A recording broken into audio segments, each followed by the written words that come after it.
This random side note moment has most likely occurred due to Shaw getting sidetracked during a previous yap. One that I'm sure went on far too long anyway. But, enjoy.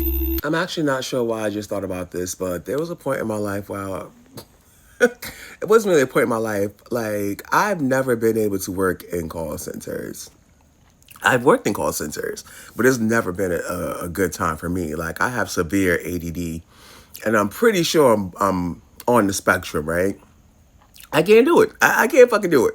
But there was a time in my life that's all you could do. That's the kind of job you can get. Anyhow, anytime I would get one of these jobs, eventually I would end up having to go out on medical leave because bitch, I can't take it. I can't take it. Now the medical leave was probably not necessary, but it was definitely getting me the fuck out of goddamn answering them goddamn calls. So we was gonna do it every time. One of the times I went out on medical leave. Now, I hate to say this because I did have severe mental issues, which is why my doctors were like, yeah, bitch, go on medical leave, right?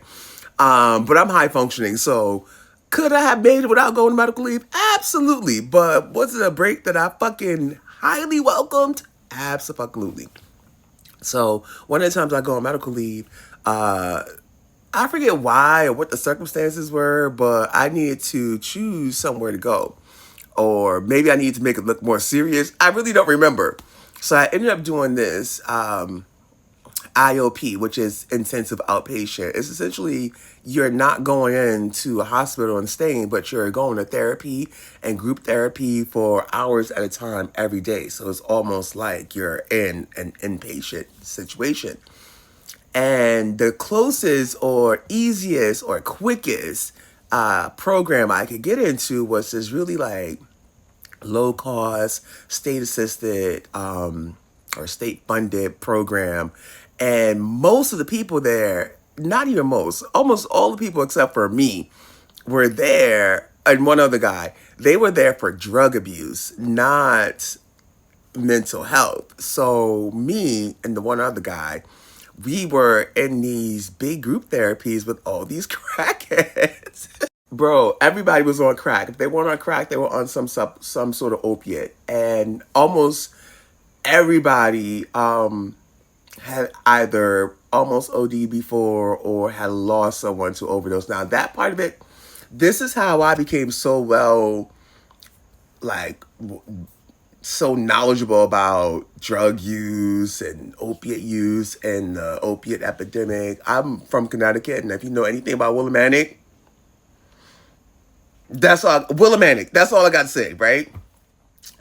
I've literally seen maps, like maps of New England based on what they're known for, and that whole area says heroin because accurate.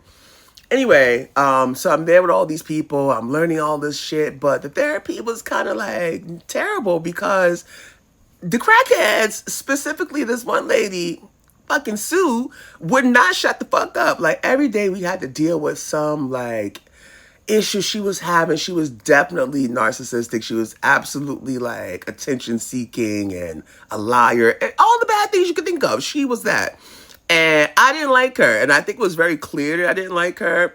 And now what ended up happening, once we started doing these group therapy sessions, nigga, in my former life, there's no way I wasn't some kind of counselor or I don't know, fucking healing woman. I was something because when I tell you the therapist was basically sitting over in the corner eating fucking Dunkin' Donuts, munchkins and shit while I was therapizing the entire group, bitch.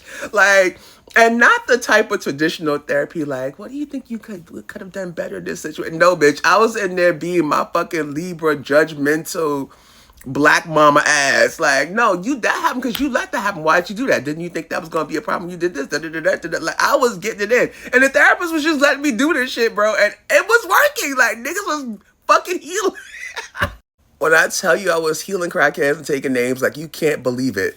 And so this is when I found out so many young people were smoking crack. Like I didn't know so many people were fucking crackheads. I had no idea. And this is also when I found out that you know, how crack increases the libido, like almost everybody, because I had questions. Don't think I wasn't asking folks questions, because I was. So when you used to tie the belt, would you tie like what? So did you keep a little kid with like the belt and the spoon and shit like they show on TV. Like I had all the questions.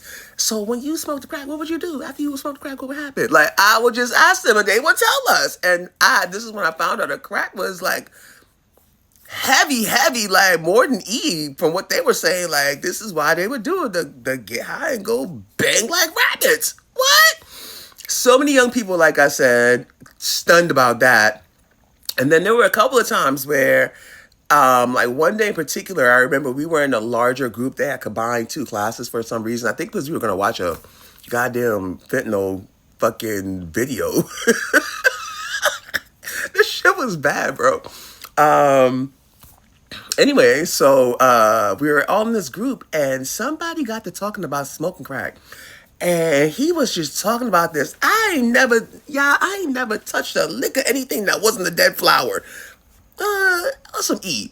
But I'm sitting there just listening and like if I was a crackhead, I would have left to go get some crack because this dude was sitting there. He was like, yeah, and he's just talking about what he remembers, and you can physically see the other people in the group start like jonesing, bro. Like, they got to get out of there, like, bro. And somebody literally stood up and was like, yo, I gotta get the fuck out of here because the way he's talking, he's romanticizing this shit, and I haven't felt this feeling of wanting something that's so fucking long, and he fucking left.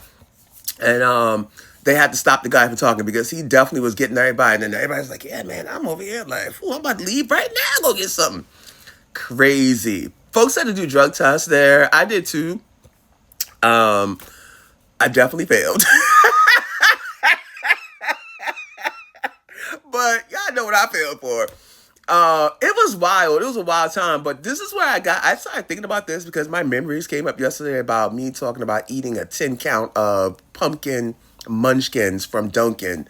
And this is where I found out about the pumpkin munchkins because they would bring, this one guy, he would bring in munchkins every morning and I would fuck up all the pumpkin ones. It was so good. And I don't know, there was so many other things that happened in that class. Like, it was crazy, or in that period of group counseling. But the saddest thing, the hardest thing, or the biggest thing for me that I took away from it, just learning about people's experiences and learning about how much, like, I knew opiates were destroying New England, and I knew a lot of people were dying left and right, but to see people in their full-on period of grief and talk about their loved ones and how almost in most situations, this is how I learned that a lot of people OD after they've tried to quit and come back. I didn't realize, I didn't know before that class that they come back trying to do what they've always done, and they can't because they've been off it for however long and their body isn't used to it. And so most of them often pass during that time. I don't even know if this video is going to be allowed to stay on here, but I'm going to probably put it on my YouTube anyway because it's just kind of funny. But yeah, I wish I could remember more about the details about the lady that got on my nerve, y'all, because she was a mess. She was a mess. And I used to give it to her every chance I got. I was so mean to her, honestly, because she got on my nerves. But yeah, that's my time as a fake drug counselor in a intensive outpatient program for people with mental health and drug abuse issues. This signal works.